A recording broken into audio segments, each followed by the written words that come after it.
So a couple of days ago I won this ancient piece of equipment on Trade Me.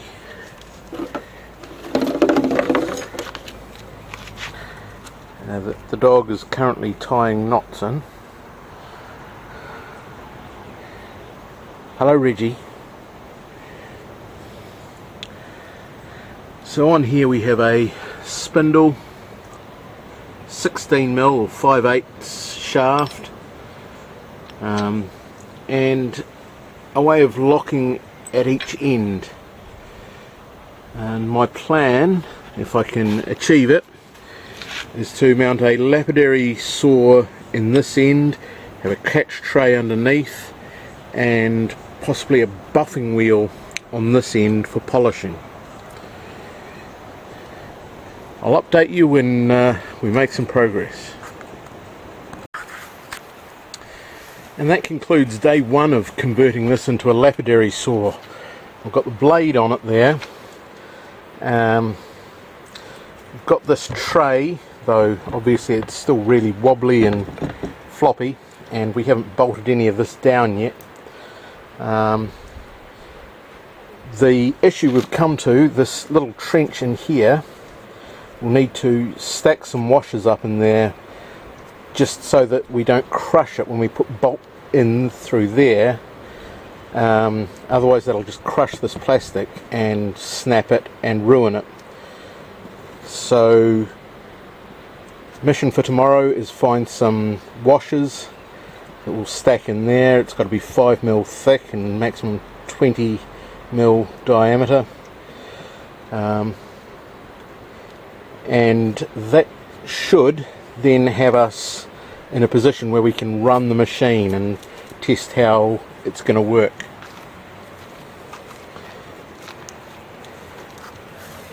Here's the old motor.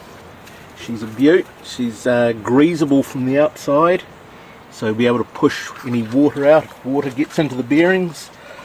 Does 1425 RPM. Ancient old thing, but it's quiet and smooth. This side's greasable as well. The adjustment someone's made up. It's on a hinge down at that end and a bolt at this end, and adjusting that bolt up and down varies the belt tension. So very, very simple. And that noise is dog getting a drink. Thank you Reggie for your input. But yeah, kind of looking forward to seeing how this thing will work.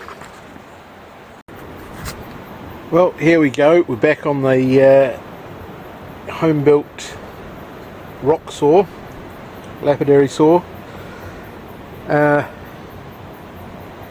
Yeah, got the blade actually properly attached now. I've got this catch tray for water system properly attached.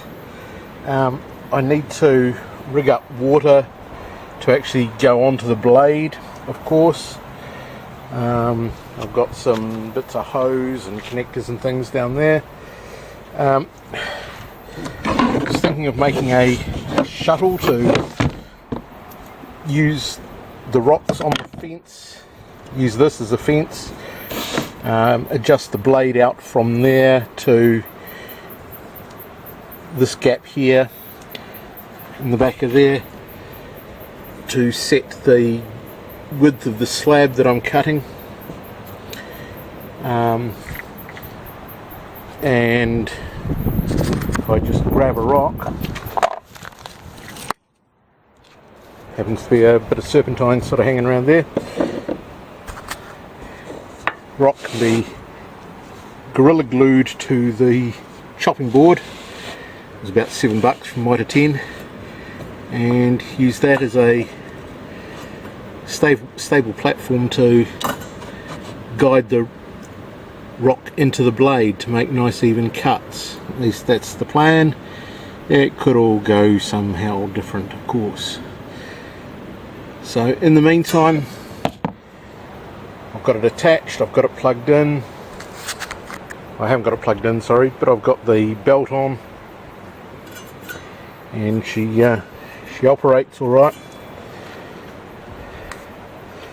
Yeah, I'm going to make a drain down in this corner here.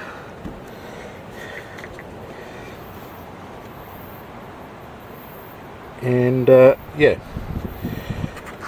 I'll get back. Well, I've just finished this first generation version of my rock saw. There's the blade in there. I've got, as a platform to run through it, these little chopping boards got from Mitre 10, so they'll fit under the blade just nicely. I had to put a little slot in it so that they fit sweetly. And for a watering system, I've got that fitting that'll fit to the tap. I had to make an adapter because I could only get that to step down to 6mm, and I had to go down to 4mm for these sort of sprinkler system, irrigation system pipes and hoses. So I joined them using some electrical heat shrink. So whether or not that leaks or lasts is yet to be decided. I haven't hooked it up or run it yet.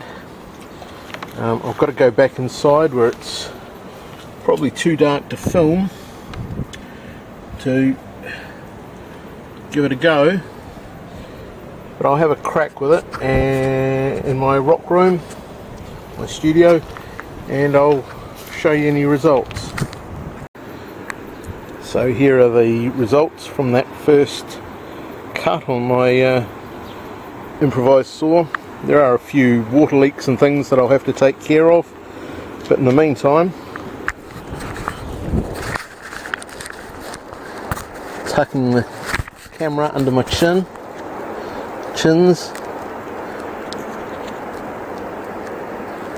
really nice, neat, even, beautiful smooth slices. My fence works well, so these aren't wet anymore. I've dried them off. These are just as cut. Bit of chalcedony found on the beach down here at Granity.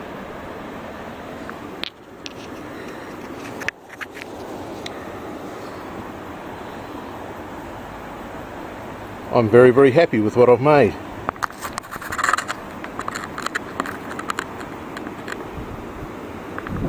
I've looked up the motor, and apparently it's normally for a concrete mixer, so I got a bit of a bargain when I only paid 85 bucks for the original saw. So there you go, that's how I've made myself a lapidary saw.